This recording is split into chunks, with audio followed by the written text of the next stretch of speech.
What's that? That Dr. Pepper? That's that Dr. Pepper.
If you'd like to make a call, please hang up and try again. If you need help, hang up and then dial your operator. He traveled far, he traveled long, on a magical quest for a mythical bong. He traveled far, he traveled wide, on a mythical quest for a magical high.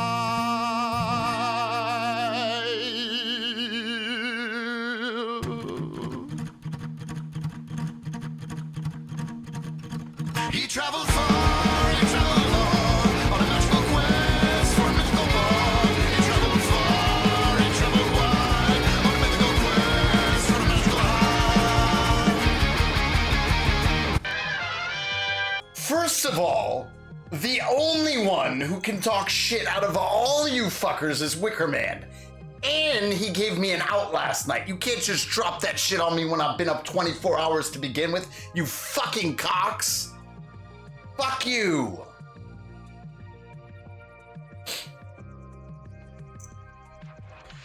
That's what I got for you people. It's Philthosophy Tuesdays. And I played your game.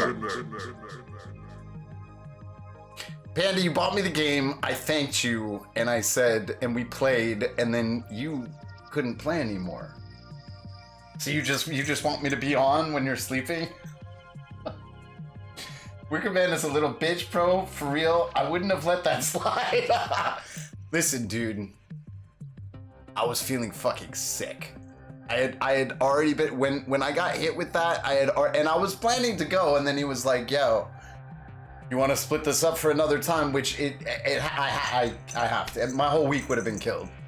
I have stuff that you guys don't have. It's called responsibility.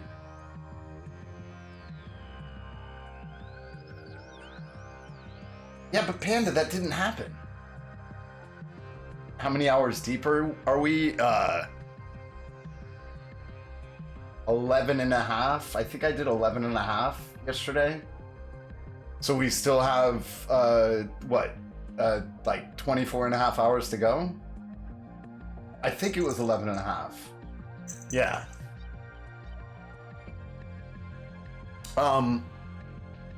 But yeah, dude, I'm still tired. I only got like fucking 5 hours sleep and yeah.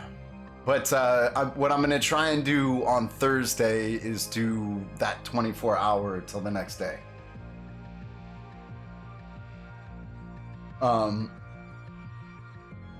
I decided to extend my water only fast 168 hours, so 7 days. I'll have 133 hours left. So wait.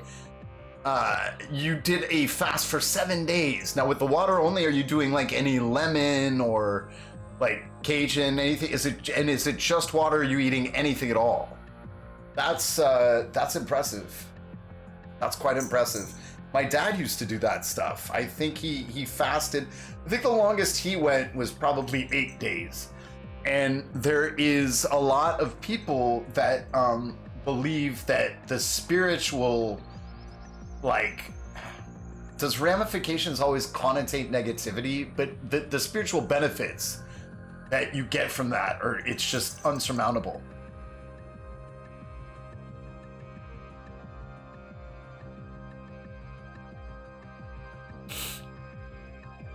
So yeah, guys, the topic of the night, I want to show you guys a video. Nut, I don't know how long you're going to be around, but I was hoping you and Fish could look at this video, because it actually, it affected me quite strongly, and it changed my perspective on a lot of things. It's why society, well,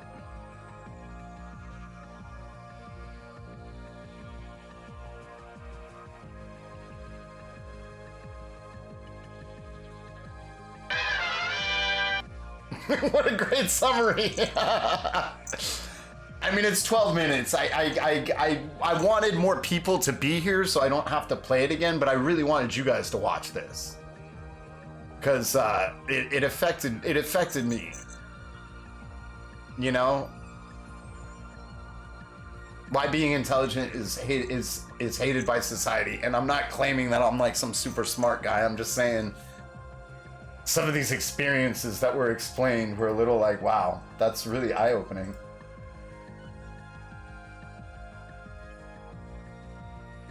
So, well, I was hoping you and Fish would, if you're here to comment on the video, it's about society and why people are the way. Well, I was hoping you and Fish would, if you're here to comment on the video, it's about society and what people are. Have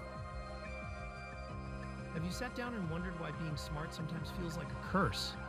Why do the most intelligent people often end up alone, while those of average minds seem to thrive socially? I guess we're watching this right now. One of history's most brutally honest philosophers, cracked this riddle nearly 200 years ago. He established that intelligence itself becomes a mirror, reflecting back others' limitations. And people never forgive you for showing them what they don't want to see. Most people think it's just coincidence. And then I have a philosophical quandary for you guys. Lives. Or maybe smart people are just socially awkward. But Schopenhauer saw something deeper, a pattern that plays out in every society, in every age. He noticed something interesting. When you put an intelligent person in a room, they don't have to say a word to make others uncomfortable. Their mere presence becomes like holding up a mirror to everyone else's limitations. And nobody likes looking in a mirror that shows them things they'd rather ignore. Think about it. We celebrate all kinds of superiority. Money, people love rich folks. Good looks, we can't get enough. Even physical strength gets admiration. But superior intelligence? That's different. It stirs up a special kind of resentment, a quiet hatred that most people won't even admit to themselves. So how did Schopenhauer come to understand this dark side of human nature, and why do his insights matter more than ever in today's world? Born in 1788 in Germany, Schopenhauer wasn't just some ivory tower philosopher theorizing about life. He lived through the exact dynamics he wrote about. As a young lecturer, he scheduled his university classes at the same time as the famous philosopher Hegel, who he saw as a complete fraud. While Hegel's lectures packed the halls, Schopenhauer sat empty. But instead of just getting bitter, he got curious. Why did people flock to comforting nonsense while avoiding harder truths? He started watching how people behaved around intelligence, not just in universities, but everywhere. He saw the same pattern over and over. The smarter someone was, the more others found subtle ways to exclude them. Not because they were rude or arrogant, just because their intelligence itself made others Thank you. I hope small. You're well, dude. Living modestly off his inheritance, Schopenhauer had the freedom to observe society without needing its approval. Can you guys get into a tournament right now, or no? There's 1 minute. Not gonna happen. They pushed away. The patterns he saw weren't pretty, but they were consistent. Modern science has caught up with what Schopenhauer observed through pure insight. Recent studies in social psychology reveal fascinating evidence about why intelligent people face social rejection. Brain imaging research shows something remarkable. When people feel intellectually inferior, it activates the same neural pathways as physical pain. It's not just a figure of speech when people say intelligence hurts their ego. It literally triggers pain responses in the brain. A 2021 study found that exposure to superior intelligence activates our threat detection systems. The amygdala, our brain's alarm system, lights up when we encounter someone significantly smarter than us. It's the same response we have to physical threats, explaining why the reaction feels so instinctive and hard to control. Researchers at Stanford discovered something even more interesting. This response is stronger in group settings. When people are alone with someone more intelligent, the threat response is minimal. But add more people to the room, and it spikes dramatically. Our brains seem wired to protect our social status more than our private self-image. But this hardwired response isn't the whole story. What Schopenhauer discovered about how we consciously process this unconscious reaction reveals something even more profound. And what he discovered about how intelligence affects human behavior would explain something that had puzzled people for centuries. Here's what Schopenhauer discovered. People don't just randomly dislike intelligence. It triggers something deep in human psychology, something most of us won't even admit to ourselves. When someone smarter enters a conversation, everyone else unconsciously measures themselves against them, not because they want to, but because they can't help it. It's like putting a professional athlete in a casual pickup game. Suddenly, everyone feels their limitations. Schopenhauer noticed how people react to this feeling.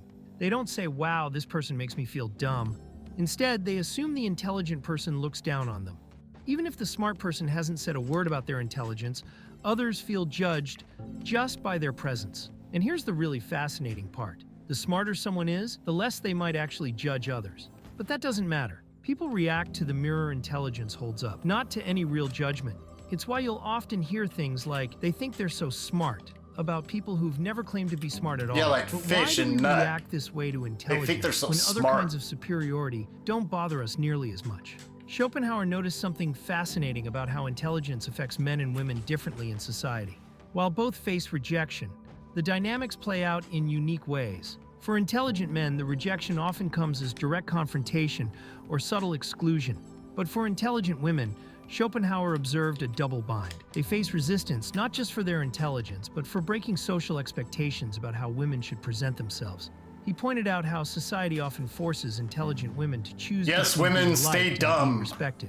While beauty in women is celebrated, intelligence gets a different response. An intelligent, Not for beautiful me. woman, he noted, often faces more isolation than either quality alone would cause. Beauty Adoration attracts from superficial me. attention, while intelligence pushes it away. Modern research backs this up. Studies show intelligent women often downplay their capabilities in social settings, something their male counterparts feel less pressure to do. They're more likely to face what psychologists now call the competence-likability trade-off. The more competent they appear, the less likable they're rated by both men and women. Isn't it interesting just how the most popular person in a group rarely seems to be the smartest? Schopenhauer explained why. Mediocrity makes people comfortable. It's like a warm blanket that tells That's a everyone, psychological thing, don't worry, 8-bit. you're just fine as you are. Average minds have a special social power. They don't challenge anyone's self-image. They don't accidentally make others question themselves. Instead, they make everyone feel good about their own level of thinking. Think about conversations at most social gatherings. They stick to simple topics, obvious jokes, basic observations, because keeping things surface level keeps everyone comfortable. The moment someone introduces a more complex idea, you can feel the room tense up. Schopenhauer saw how this played out in every field. Mediocre artists got more exhibitions than brilliant ones. Average writers sold more books than profound ones. Not because people couldn't tell the difference, but because mediocrity never makes them feel inadequate. Now let me show you how this same pattern plays out in today's world, and why it might be even stronger than ever. Look around your workplace, or scroll through social media. Schopenhauer's insights are playing out everywhere, just in modern forms. That brilliant colleague who gets left out of lunch invites, the thoughtful posts that get ignored while simple memes go viral. It's the same pattern he spotted 200 years ago. In today's offices, we've given it new names. We talk about being a culture fit or having emotional intelligence. Sure, these things matter, but how often is not a culture fit really code for makes others feel intellectually uncomfortable? Even in tech companies that claim to value intelligence, you'll notice the most successful people aren't usually the smartest. They're the ones who make others feel smart. Social media has made this even more obvious. Complex ideas get ignored while oversimplified hot takes go viral. Why? Because depth makes people think, and thinking makes people uncomfortable. It's easier to share a simple opinion that makes everyone nod than a complex truth that makes people question things. Even in education we see it. Schools claim to value intelligence, but watch what really gets rewarded. It's usually not the most original thinkers, but the ones who make ideas simple enough for everyone to feel included. Here's the strangest part of how society treats intelligence. We need it desperately, but resist it actively. Schopenhauer called this the ultimate social paradox.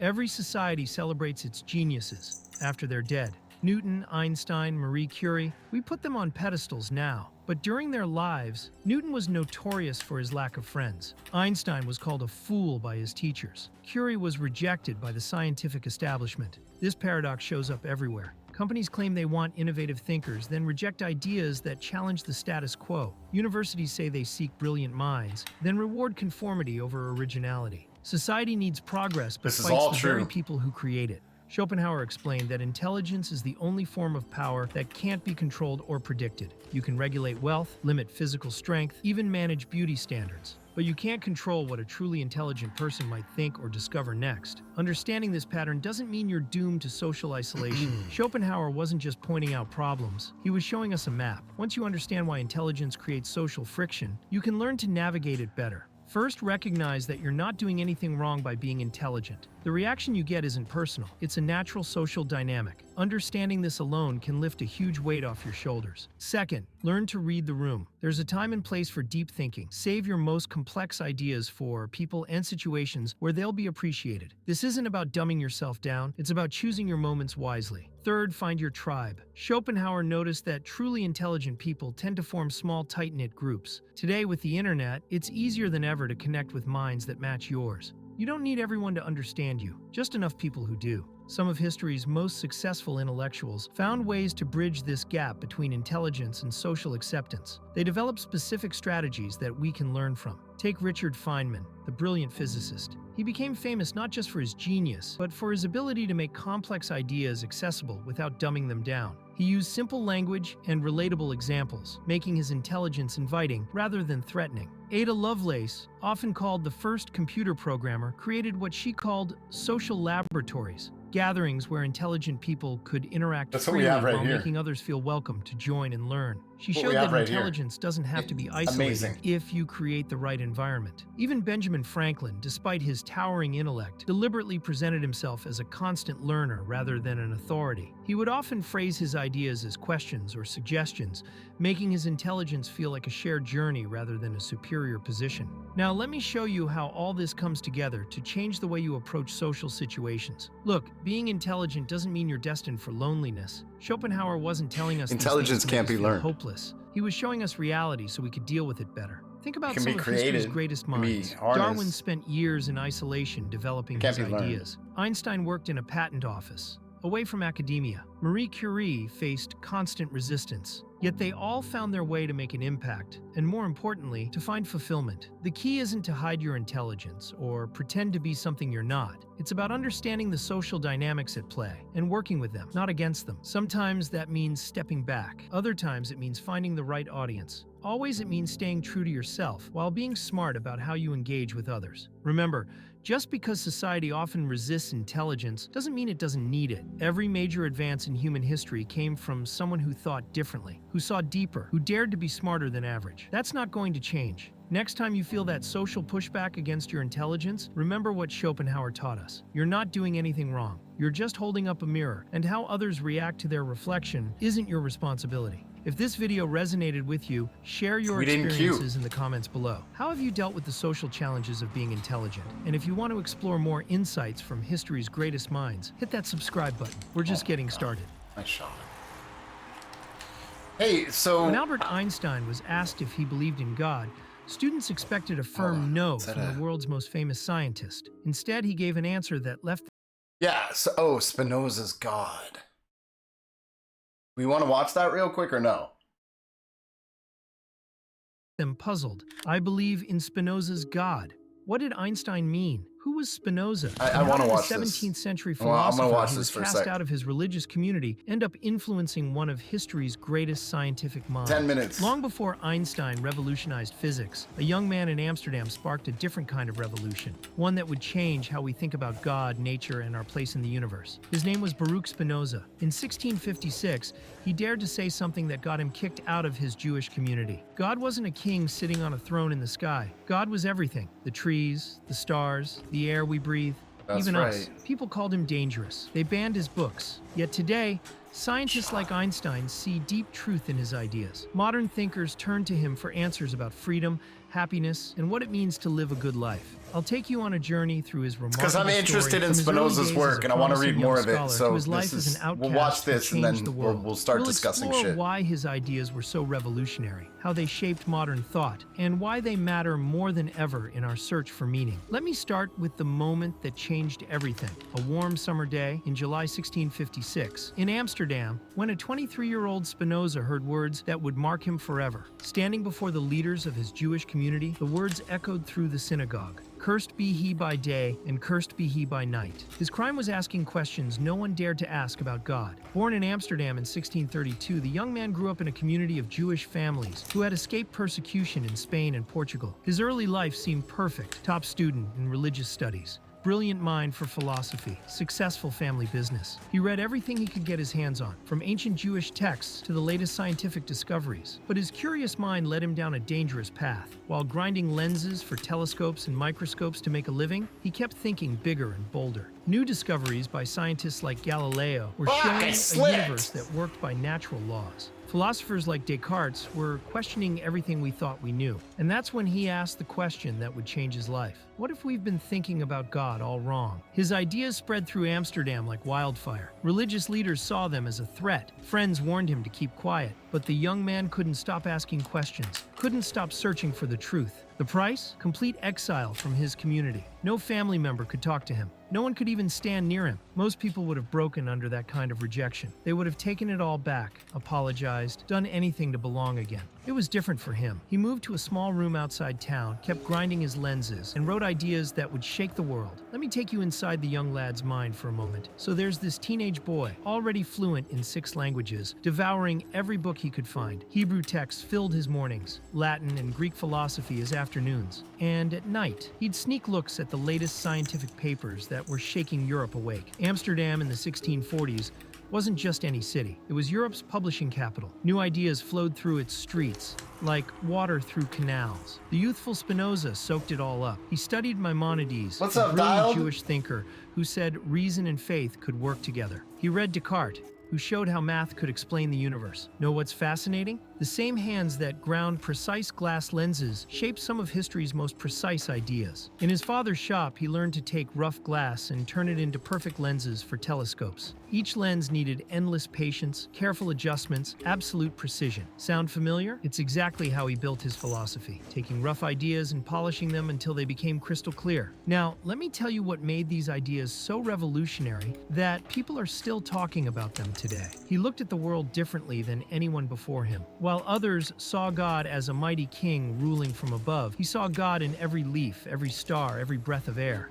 God is nature itself, he said, simple words that turned religion upside down. In his view, we're not separate from God. We're part of God. Picture a wave in the ocean. The wave isn't separate from the ocean. It's the ocean expressing itself in that moment. That's how he saw everything in nature, including us. We're all expressions of one infinite reality. People called this view crazy, even evil. But centuries later, Albert Einstein would call it profound. Let me break down what made his ideas so powerful. He said there aren't 2 separate worlds, the physical world and the spiritual world. There's just one world seen from different angles. Like how water can be liquid, ice, or steam, still water, just showing itself differently. He went even further. If everything is part of one reality, then everything follows natural laws. Nothing happens by accident or miracle. Even our thoughts and feelings follow patterns we can understand. Just like we understand how planets move or how plants grow. The most mind-blowing part is that Spinoza said, how you doing, brother? Freedom isn't about doing whatever we want. Most people think freedom means no rules, Where's Wicker? no limits. He turned that idea on its head by saying that we're truly free when we understand the natural laws that guide everything, including our own minds. I'm glad you're great, bro. It's like learning to swim. You don't fight the water,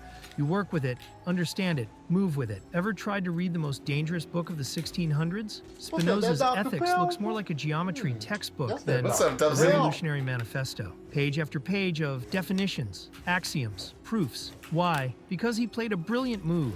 He hid radical ideas in the most respectable format of his time.